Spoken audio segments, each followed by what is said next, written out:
The Secrets of Stargate is brought to you by the StarQuest Production Network and is made possible by our many generous patrons. If you'd like to support the podcast, please visit sqpn.com/give. You're listening to The Secrets of Stargate, Episode 5. Lieutenant West, Jackson has identified the seventh symbol. All right, here we go. We are about to try to make a connection. All we gotta do is bust out of here, commandeer the ship, and fly on home. Indeed. You say that a lot. I know that this could be dangerous. But this is our job, right? It's what we signed on to do. It was never about going home. It's about getting us to where we're going. Hi, I'm Jack Barazzini, and you're listening to The Secrets of Stargate, where we talk about the hidden meanings and deeper layers found in the Stargate movies, TV series, and more. Joining me today are Lisa Jones. Hi, Lisa. Hey, Jack. How's it going? Pretty well. And Victor Lambs. Hey, Victor. Hi, Jack. Father Corey cannot be with us today. He is actually on a secret mission through the Stargate to evangelize the people of Abydos, so we'll have to catch up with him next week. Does this mean we can eat all the candy we want? I think so, yeah. Pretty sure those are the rules.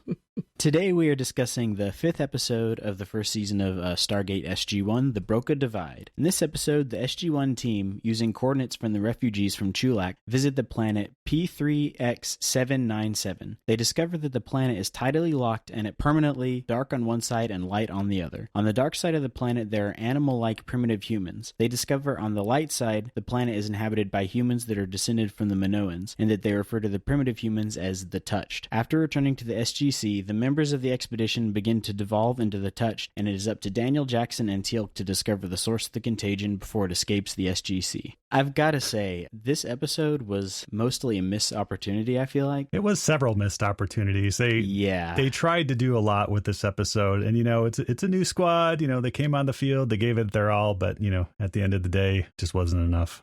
I do also like that the character who's named Makepeace is ready to shoot everything. A little bit of irony there. Did not think about that. That's good. He becomes a bit of a recurring character, but yeah, you mentioned that the planet is tidally locked, and not only are there humans on the dark side of the planet, but there's also trees, which annoyed me to no end. There were a lot of issues with that whole concept, because if a planet is tidally locked, it's not like there's like a sharp dividing line between dark and light. There's going to be like a hundreds of miles wide kind of area of twilight, and you're gonna be getting through that. So, but they never show the transition. So I guess maybe they got there quickly, but they're all on foot. So yeah. I have to say, the best part about this episode really was getting Dr. Janet Fraser. So. Absolutely. That is the best part about this episode, is getting her as the new doctor, and she will be with us for many, many years and become a really integral part of the team. That she's not the team. Yeah, I liked her character. Really part of the team. So it was nice. Teal'c is quickly becoming my favorite character, though. I love how deadpan he is with everything. Yeah, and I think at this point, I'm still not sure if he's supposed to be in on the joke. I think he is. Like later on when he makes these jokes, it's clear that, he's putting Jack on and stuff. At this point, you're not sure if he's just they're doing the Worf jokes, where he's the fish out of water. But later they make it clear that, he's definitely in on the joke a little bit more. Nice. Yeah, I like that. Yeah. So they give us this planet that is based on Minoan culture, and I kept waiting for it, and it never happens. There is no Minotaur or anything like that. I was thinking like, okay, there's going to be some sort of maze or something, but no, they just kind of reference it and leave it alone, right? There's some giant bullheads, and that's all you get. Yeah, so it almost felt like watching a synopsis of an episode or like a movie way cut down, because I didn't feel like they really spent enough time on any sort of the concepts they explore in the episode to really make any sort of impact. Mm-hmm. A good example of that is when later on in the episode, Samantha Carter's wheeled into sickbay with like a knife wound to the stomach, and they don't show it on on screen, and they're like, you don't even know it's her being wheeled in, and it's like, oh, what's up with her? Well, Samantha Carter got knifed in the stomach, no big deal. She's up a day later and back on the planet, and it's all good.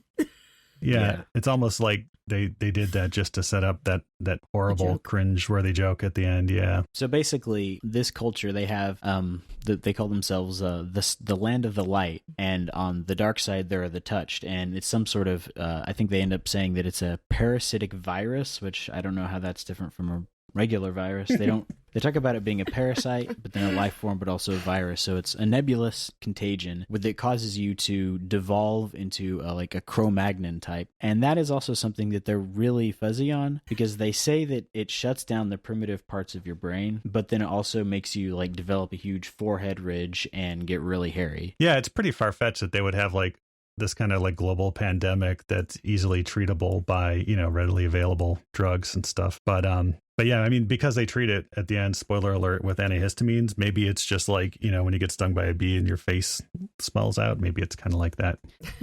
It felt like they had a lot of these concepts they wanted to explore, but they didn't stick with one. Mm-hmm. They packed a lot of different things. Right. And they do that thing that you find commonly where they'll, like with the whole concept of cavemen being like animalistic, it's like, even if they're becoming more animalistic, they're not really acting like cavemen. They're acting like zombies. It kind of makes me think of that quote from The Everlasting Man by G.K. Chesterton about the caveman. He may have been a brute, but there's no reason to think he was more brutal than the brutes. Like, they don't really act like an animal society. They just act like, kind of like in what's that movie, 28 Days Later, with like the rage virus. They just immediately want to start attacking things. Yeah, and then you see how Tupelo and the Minoans act, and you do get one of those like, who's the real monsters here? Yeah. They should have just stayed 6 feet apart. Yeah, absolutely. The circle of isolation. Isolation circle. Yeah, I was like, ooh, I think I've seen that. Yeah. Yeah, but I really liked that Teal'c had a little more to do in this episode than just stand there and shoot something. You know what I mean? He was given the responsibility of going there and finding getting the blood. He loses Daniel Jackson, which is a whole, you know, for some reason, I don't think that's hard to do, because Daniel doesn't listen and he just does his own thing. And, you know, but Teal'c comes back. He saves the day. He's very integral. And so I liked that for him. It was a little more character development. We do get one of my favorite Teal'c quotes in this episode, which is, "I'm afraid I lost Daniel Jackson on the dark side of the planet. I am sorry."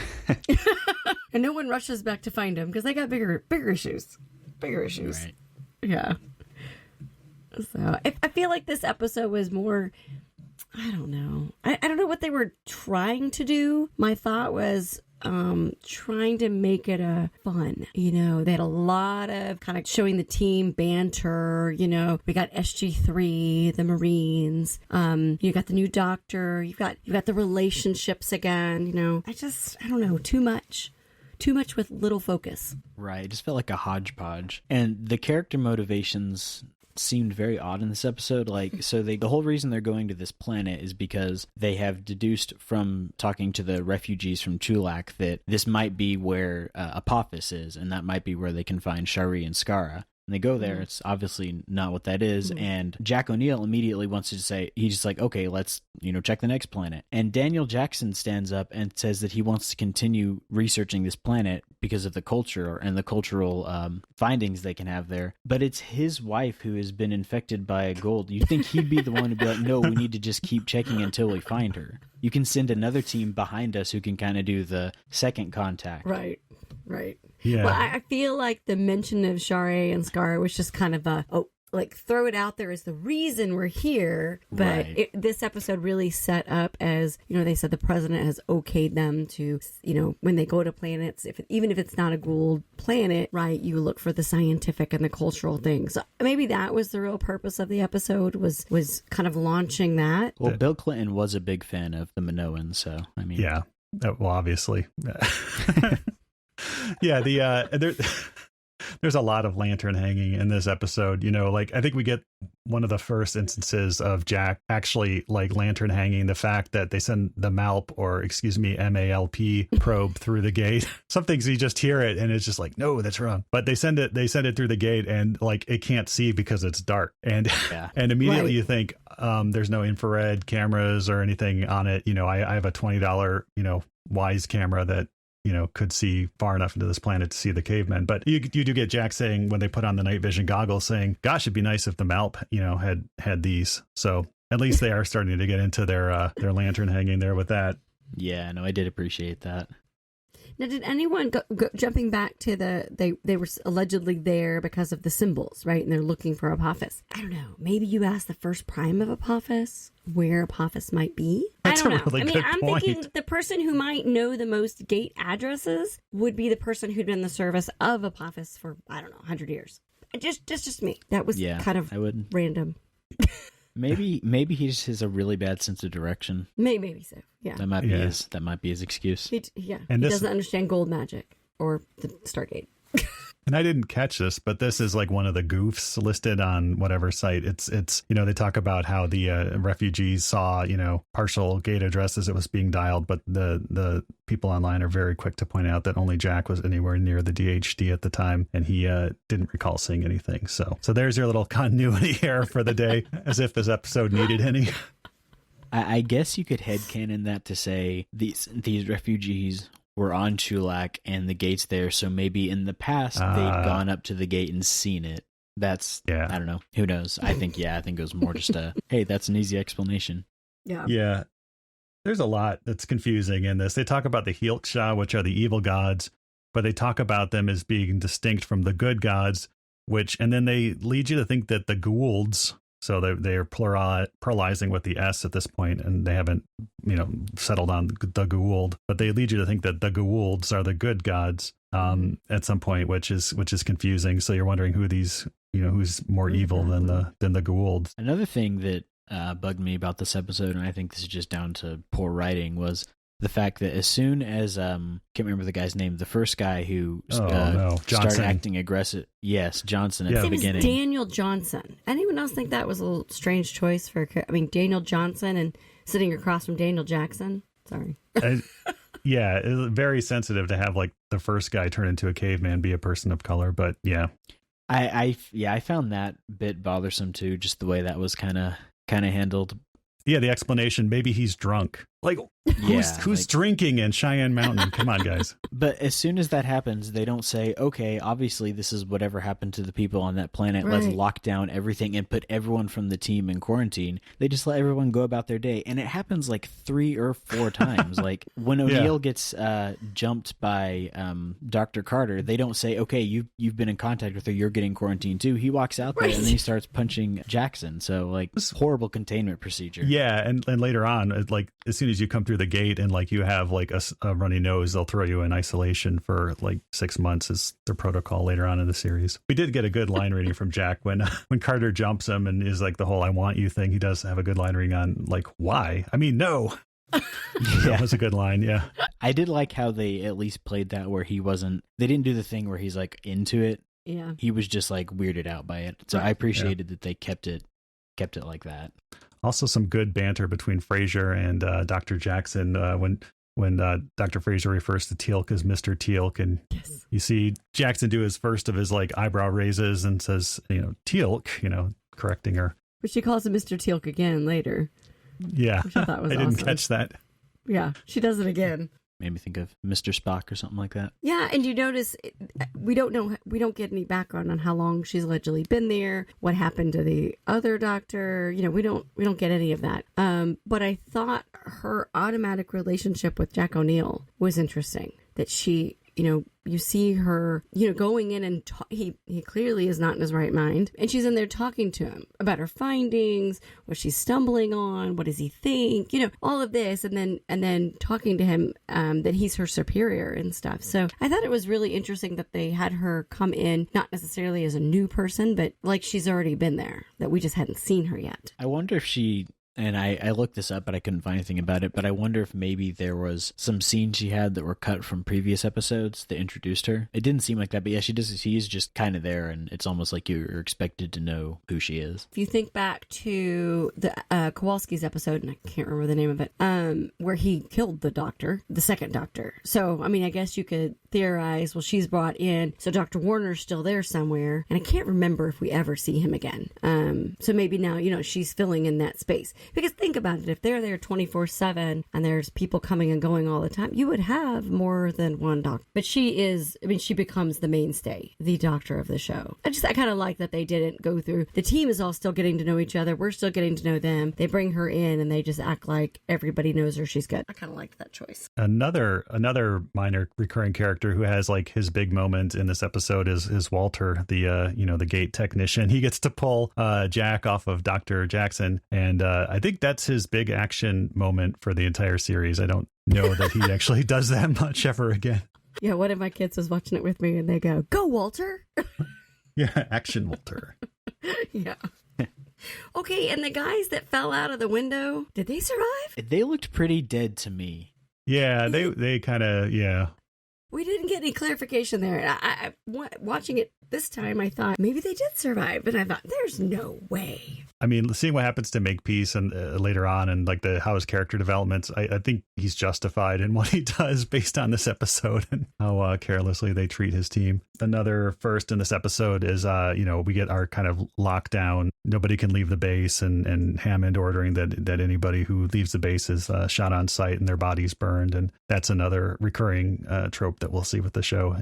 Anybody who leaves the base is to be shot or, lock it all down. Stop. Yeah. Yeah. I guess you think about this is the first of many things. Well, I guess the first thing that was brought back through the gate was the Gould larva and Kowalski, but the first disease, virus, that's a recurring, that is not a spoiler because I'm pretty sure we all figure that's what's going to happen here. Lots of things come through with them that they don't expect. So, and did you love how casually Jack just looks behind their neck, the light ones, or he just kind of sweeps across one of their hair and like, oh no, they're fine, we're good, like no cool there. There's no way they could have covered that up. At least we don't get any sort of those awkward decontamination chamber scenes that they felt the need to stick into Star Trek Enterprise. Yeah, I don't think you get any of that in SG-1 or Atlantis. Good. Yeah. I can't think of any. Oh, I thought of one, but that's all I can think of. I know. I thought Richard Dean Anderson did a pretty good job as Colonel Caveman with the lines he was given. Yeah. Yeah. It's like a dying cat. My mind kept going back to Young Frankenstein where, Gene Wilder is being strangled and he's pantomiming to Marty Feldman to give the monster the sedative. And Marty Feldman's like, set a give. Yeah, I want to know, was that scream he was doing, was that him or was that overdub? Because I've heard my son make that sound sometimes before when he's upset, but he's 4, so, I don't know. That's a good question. Yeah. I heard that and I thought he's a pretty well-respected actor, and I thought that's a kind of a strange choice. I don't know. I don't know. A bit less than dignified. Yeah. You usually would give that kind of a scream thing to, one of the guys you see this one episode and they don't see them again, right? Not the main character. As they're going through the window or something. Right. You could... That could be the show's Wilhelm scream, I guess. They could just play that whenever somebody falls through a window or, yeah. Yeah. No, let's not. It is also funny that this is the third planet that looks just like the Vancouver area, so it will not be the last. Nope. I think next week we get another one. It's a nice area. If most planets in the universe look like that, I'd be okay with that. I've never been to Vancouver, but watching this series really makes me want to go to the Pacific Northwest and go see it all, because I've never been up south. So they did succeed in that. They make me want to travel. It is nice. I think in Star Trek Voyager, pretty much every planet is very clearly Southern California, so it just depends on where you're filming. We do get a little bit of sand, I think they found a sand pit or two in Vancouver to film in. So we get a little change up from time to time. This is kind of pre-science fiction TV shows having the technology and the budget to really alter the landscape, because I'm seeing like in Star Trek Discovery, they'll do things where they'll just color grade the planets differently. So even though I'm pretty sure it's Vancouver, they can do things with image manipulation now to make everything look a little bit different and a little bit more alien. You were saying, Victor? Oh, I was actually going to make that exact same point, that later on they do they do color grade and color correct the footage, but they don't do it often. I was going to say the only other thing that drove me crazy, speaking of that, was how dark it was in the beginning of this episode again. We talked about that I think last week or week before last. And then this one, again, I just wanted them to, I understand they're supposed to be in the dark. I get it, but I can't see. It was a little aggravating. Yeah, it was hard to follow. And also, another thing I didn't really like is the way Daniel Jackson was so cavalier about the woman who was captured by the caveman people. He's just like, oh, well, that's just how they do that. It's like she's being assaulted. You need to do something about it. Like, I'm sitting there saying, and you got so upset when your wife was captured, and that's just how they do that too. So, yeah. I'm on the lookout for like at what point Dr. Jackson goes from like, everything's okay to like actually wanting to interfere and like right the wrongs of the primitive cultures he encounters. And he will. Yeah. He will, right? And so it will be interesting if we take note of that, because right now he is very much like, let's just study them. Yeah, I guess, maybe he's doing that whole kind of antisocial, detached scientist kind of thing where he's not really viewing it as people. It's more just, here's specimens we can study. But yeah, it doesn't come across very well, so I'm glad that he does develop as a character. Well, and I'm glad that this is, I believe, the last episode where we see any mentions or talk about rape and forcing and, women, all of what we did last week and then this week. I think, correct me if I'm wrong, Victor, but I think this is the last time we see this, and I am thankful we're moving on to better storylines and making Carter more of an equal member. The women being equal members versus kind of constantly bringing it up, that they're women and there's all this other stuff. I don't know. I can't remember. 20 years ago, was this okay? Yeah. I wish I could remember that. I think this was like the very end of that kind of writing, and I'm glad that they moved beyond that because it can just get really, really aggravating. It's even funny, like you could talk about a show like Next Generation, and people talk about how progressive and forward-thinking Star Trek was, but the way Counselor Troy is used constantly throughout that show. Another alien baby, yeah. And I don't know if part of it was because it was on Showtime, so they thought, hey, we can do adult themes, and this is, their ham-fisted way of dealing with it. I don't know.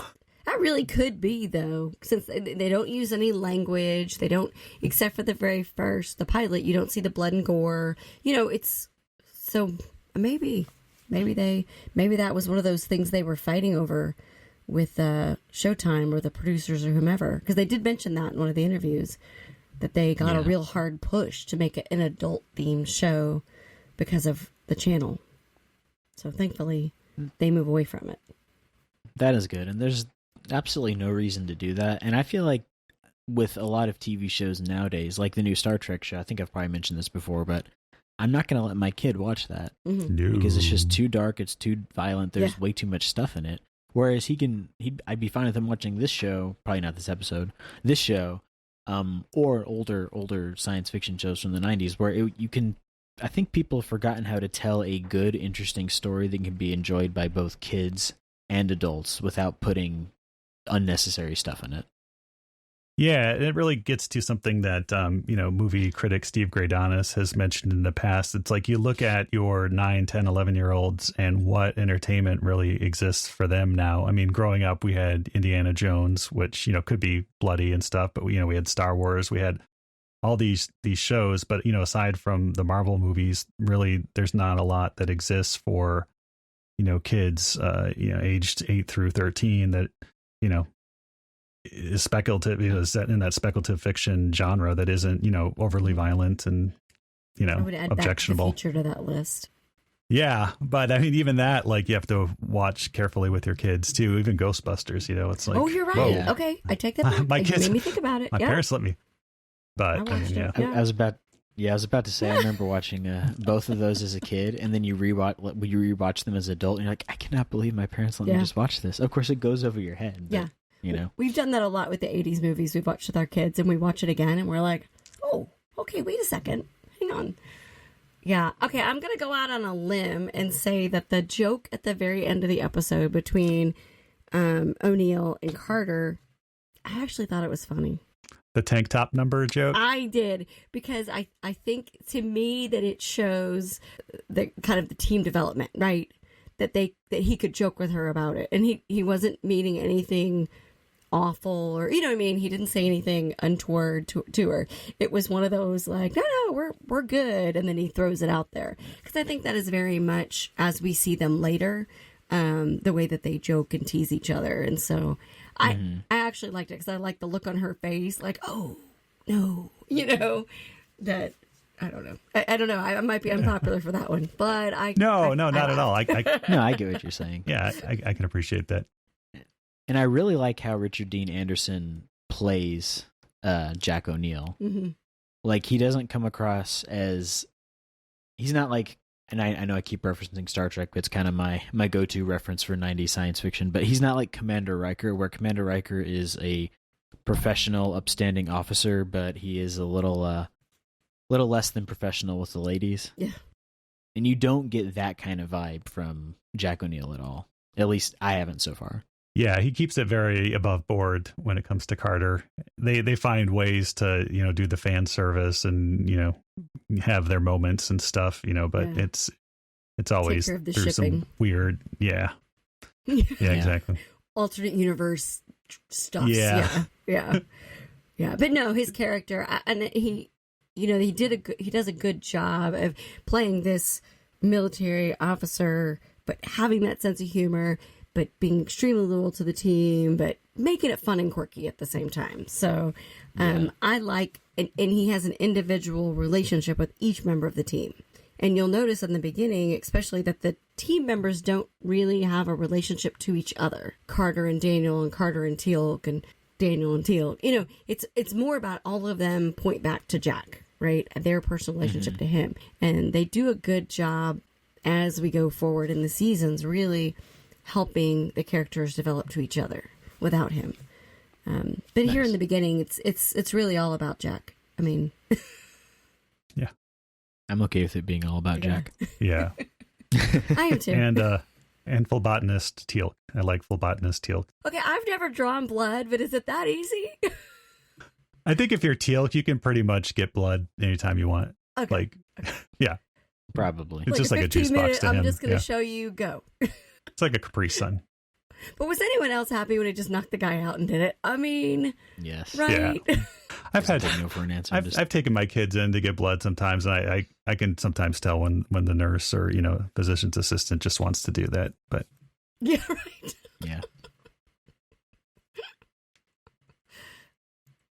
I would be interested to see, and this just goes back to how kind of all over the place this episode felt. I'd be interested to see like what the first draft of this episode was, and if this was just the first draft, because it really felt like that. Jonathan Glassner has written, you know, in that first season. I didn't do that, but, you know, just to see if they were kind of scattered like that as well. But again, it's you know, early on in production, they needed some time to gel, I think. Yeah, definitely. And I do think, like you were mentioning, Lisa, that this was kind of just a more of a character building episode, kind of throw some characters in different situations they wouldn't normally be in, just to flesh that out. Mm-hmm.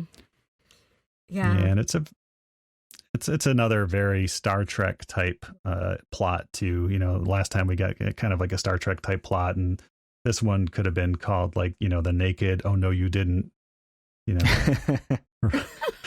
It's a combination of that and is it called it's that seventh season Next Generation episode where they all devolve into the different de-evolution episode. Yeah. Picard turns into a lemur. Yeah. Because that's how I must evolution have blocked works. that one from my memory. It's a bad one. Barclay is a spider, which is the only good part about that episode. And Worf is like a dinosaur or something. I don't know. Oh my goodness. I haven't seen that one again since it I will say, aired. I don't think we ever see that in Stargate. I think we're good.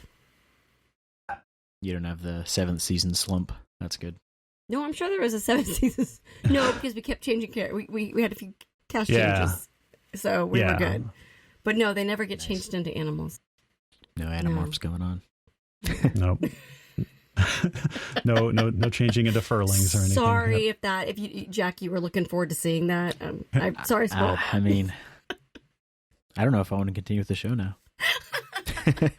I will say this episode, I think if you look at the list for season 1, we're about to jump off into some really, good episodes. I think once we've gotten past these first couple, if you look at the list, we've got some good ones coming up, some real development of the storyline and the whole Stargate universe. So it's exciting. These were probably these last two of my least favorites, except for some way later on, but we won't talk about that. So the rest of season 1, it's gonna rock. We're gonna have fun. I do like this next episode that's coming up. Mm-hmm. I enjoyed that one a lot. Yeah, I haven't seen this one in like you say 15 years, but we do have some good ones coming up. So stay with us, dear listener, and if you're getting discouraged, don't get discouraged yet. It gets better. It gets better. Because even as questionable and weird as this episode is, it still had its fans, especially in Germany. And there is actually, I did find a German techno group who did a song specifically about this episode. So I don't know if there's someone we can play it at the end of the episode, or maybe have it linked on the website. But as we go through these episodes, I'll keep searching the dark web and booting up my old Windows 95 machine and checking LimeWire just to see what's out there. So do you like this this whole subculture of Stargate songs? Yeah, it's very interesting. Yeah, it is. You didn't really see that. Well, you saw some Star Trek songs, but not certainly in the 90s. I had no idea that they existed. So this is a lot of fun. Amazing. Well, did you have anything else to add, Lisa? No, I think we covered it. I'm just looking. Let's go for the next one, and there's a couple more this season. I'm really looking forward to talking about. So, yeah. What about you, Victor? I'm still traumatized by General Hammond's bushy red eyebrows. Oh man, the split second we see them. Yeah, it just brought back bad Doctor Who memories of the Sixth Doctor serial, the 2 Doctors, where Patrick Troughton turned into an androgum and had these horrible eyebrows, and it's just a trigger for me. So if I never get to see those again, I'll be happy. But Daniel Jackson's unibrow is perfectly good, right? No problems there. Okay, yeah. Okay. Just that he looked like. That just was like a bad SNL skit, Right. Definitely had Jim Carrey vibes of Dumb and Dumber. Yes. But that was it. Well, before we go, we'd like to take a moment to thank our patrons who make it possible for us to create Secrets of Stargate, including Warren C., Matt B., Ricardo G., Mary B., and Charles W. Their generous donations at sqpn.com/give make it possible for us to continue the Secrets of Stargate and all the shows at StarQuest. You can join them by visiting sqpn.com/give. Be sure to follow the show in Apple Podcasts, Google Play, Stitcher, TuneIn, Spotify, iHeartRadio, or on the SQPN YouTube channel. To find previous episodes of Secrets of Stargate and to send feedback, please visit sqpn.com/Stargate. You can email us at stargate@sqpn.com or follow StarQuest on social media at facebook.com/StarQuestMedia or on Twitter at SQPN. We'll be back next time when we'll be discussing the next episode of SG-1, The First Commandment. Until then, Lisa Jones, thank you for joining me and sharing the Secrets of Stargate. Thanks, Jack. And Victor Lambs, thank you as well. Thanks, Jack. And I am not Lucy. Who's Lucy? And once again, I am Jack Barazzini. Thank you for listening to the Secrets of Stargate on StarQuest.